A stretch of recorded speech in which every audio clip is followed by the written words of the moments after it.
Hello friends, मैं पूजा गुप्ता। आज हम अपने इस सफर को एक खूबसूरत प्रेम कहानी के साथ शुरू करते हैं। ये कहानी है रागिनी और रकुल की। रागिनी एक मिडिल क्लास फैमिली से थी। वो पढ़ाई में बहुत अच्छी थी। उसने एक अच्छे कॉलेज में एडमिशन लिया। उसे वहाँ बहुत अच्छा लगता था। वो वहाँ बहुत मन लगाकर पढ़ाई कर रही थी। एक दिन वो क्लास खत्म करके अपने फ्रेंड्स के साथ बातें करते हुए कैंटीन जा रही थी। तभी वो वहां एक लड़के से टकरा गई और गिर गई। वो लड़का रकुल था। रागिनी की फ्रेंड्स रकुल को वहां देखकर भाग गई। उन सबके हिसाब से रकुल एक बहुत ही जिद्दी और घमंडी लड़का था। रागिनी ने अपने चेहरे पर से बालों को हटाते हुए बहुत ही गुस्से से रकुल की तरफ देखा और बोला, तुम देख के नहीं चल सकते। जब रकुल ने रागिनी को देखा तो वो उसे देखता ही रह गया। जब वो अपने गालों से अपने बालों को हटा रही थी तब वो बहुत ही ज्यादा खूबसूरत लग रही थी। उसने रागिनी को कॉलेज में पहले कभी नहीं देखा था। इससे पहले वो उसे कुछ कह पाता, वो उसकी तरफ गुस्से से देखते हुए वहां से निकल गई। शायद वो उम्र का पहला एहसास रकुल के दिल को छू गया था। वैसे तो बहुत लड़कियां उसकी दोस्त थीं, पर उसने आज तक किसी भी लड़की के लिए ऐसा महसूस नहीं किया था जो कि उसने रागिनी के लिए महसूस किया था। रकुल एक अमीर परिवार से बिलोंग करता था। देखने में तो उसके चारों तरफ बहुत सारे फ्रेंड्स थे, लेकिन वो फिर भी बहुत अकेला था। उसकी माँ बचपन में ही उसको छोड़कर जा चुकी थी और उसके पिता बहुत बड़े इंडस्ट्रियलिस्ट थे जिनके पास रकुल के लिए बिल्कुल भी वक्त नहीं था। रकुल के घर में बहुत सारे नौकर हुआ करते थे जो कि रकुल को रकुल बाबा के नाम से कहकर पुकारते थे। उनमें एक पुराने नौकर थे जिनको रकुल ने बचपन से देखा था और जो रकुल को बहुत मानते थे। वो रकुल का बहुत ख्याल रखते थे। रकुल भी उनको बहुत प्यार करता था। उसके पास परिवार में उनके अलावा कोई नहीं था जो उससे प्यार करता था। कुछ दिनों के बाद रागिनी अपनी फ्रेंड्स के साथ जाते हुए रकुल से फिर टकरा गई, पर इस बार वो गिरी नहीं क्योंकि रकुल ने उसे अपनी बाहों में पकड़कर गिरने से बचा लिया। सबके सामने रकुल ये दिखावा करता था कि वो एक अमीर परिवार से है, इसलिए वो एक जिद्दी और घमंडी लड़का है। आज उसने रागिनी को देखकर बोला, आज मैं तुमसे कहना चाहता हूँ, क्या तुम देखकर नहीं चल सकती? रागिनी उसको गुस्से से मुड़कर देखने लगी। वो रागिनी को बार बार एक मंद सी मुस्कान के साथ पीछे मुड़कर देख रहा था। तब तक रागिनी की दोस्त शालिनी रागिनी के पास आई। उसने रागिनी से पूछा, क्या हुआ? तो रागिनी ने शालिनी से पूछा कि ये लड़का कौन है जो कि इतना बदतमीज और घमंडी है। एक तो मुझसे दोबारा टकराया, ऊपर से मुझे बोल रहा है कि मैं देखकर नहीं चल सकती। तो शालिनी ने बोला, ये रकुल है, इस कॉलेज का सबसे अमीर लड़का। ये इस कॉलेज का बहुत ही फेमस और बहुत ही हैंडसम लड़का है। इसके बहुत सारे दोस्त हैं। ये बहुत ही आसानी से लड़कियों को अपनी जाल में फंसा लेता है और इसके चारों तरफ लड़कियां घूमती रहती हैं। पर तुम इसके जाल में मत फंसना। तुम अभी नई हो, इसलिए इसके बारे में नहीं जानती, लेकिन पूरा कॉलेज इसके बारे में जानता है। तो रागिनी कहती है, मुझे इसमें कोई इंटरेस्ट नहीं है, मैं तो इससे बात भी नहीं करना चाहती।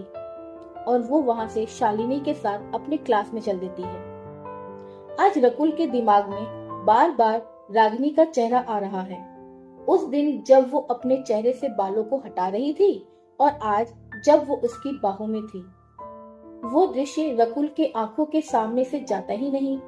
वो रात में सो नहीं पा रहा था और बार बार यही सोचता है कि ये कैसा एहसास है, ये क्या चीज है जो उसे सोने नहीं देती, क्योंकि आज से पहले रकुल के साथ ऐसा कभी नहीं हुआ था।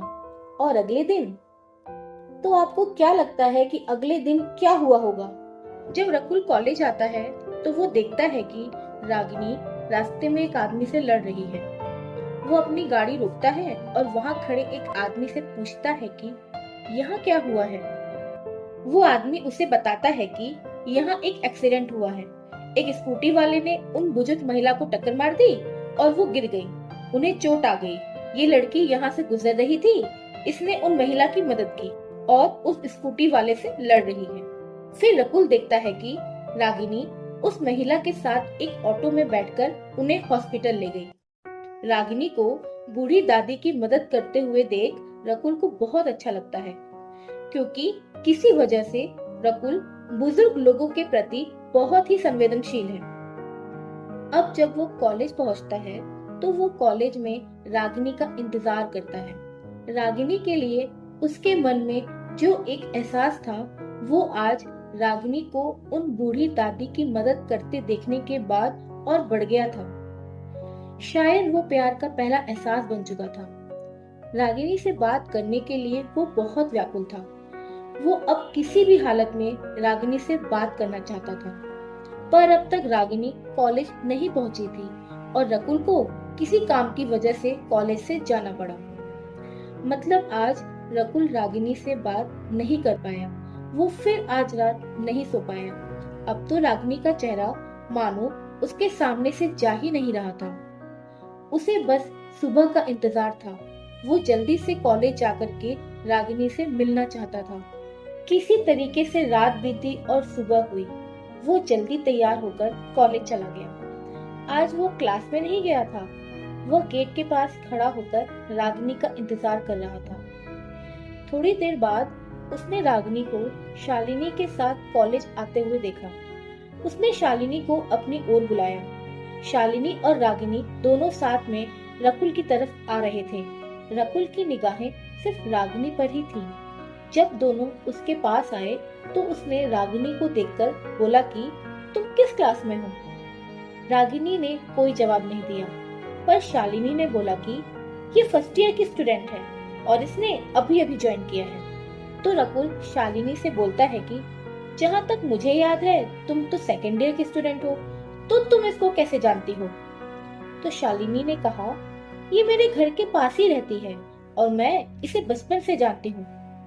ये सुन करके जैसे कि मानो रकुल को रागिनी के घर का पता मिल जाता है और वो मन ही मन बहुत खुश होता है। लेकिन रागिनी इधर उधर देखती है। वो रकुल की तरफ बिल्कुल नहीं देखती है और वो रकुल की बातों का कोई जवाब भी नहीं देती है और शालिनी से बोलती है कि अब चलो यहाँ से, और शालिनी के साथ वहां से चली जाती है। ये सुनकर रकुल परेशान हो जाता है। वो रागिनी को देखना चाहता है, उससे बात करना चाहता है, लेकिन वह कुछ कह नहीं पाता। अब वो रागिनी से मिलने के बहाने ढूंढता रहता है, उसको देखने के बहाने ढूंढता रहता है। उसे अचानक ये मौका मिल जाता है।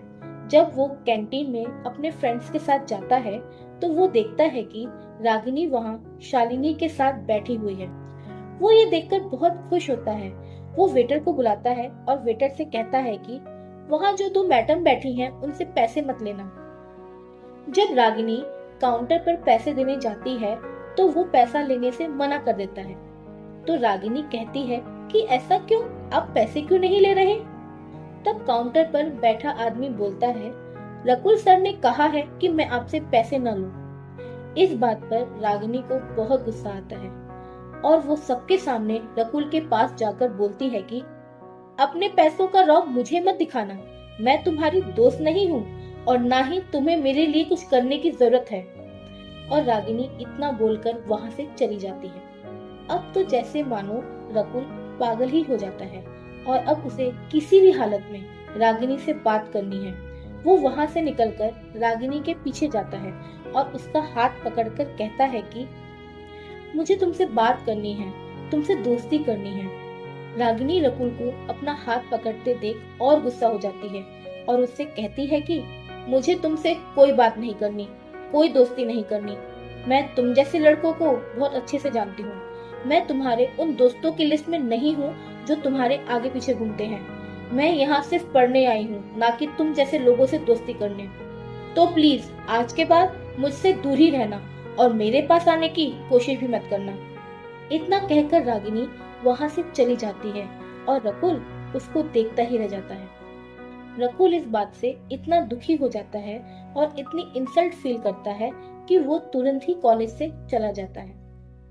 और फिर क्या होता है और ये कहानी आपको कैसी लगी कमेंट करके जरूर बताइए। तो मिलते हैं कहानी के अगले भाग के साथ अगले वीडियो में। Thank you. अगर आपको लव स्टोरी सुनना और पढ़ना अच्छा लगता है तो इस वीडियो को लाइक करिए, शेयर करिए और मेरे चैनल को सब्सक्राइब करिए। Thank you.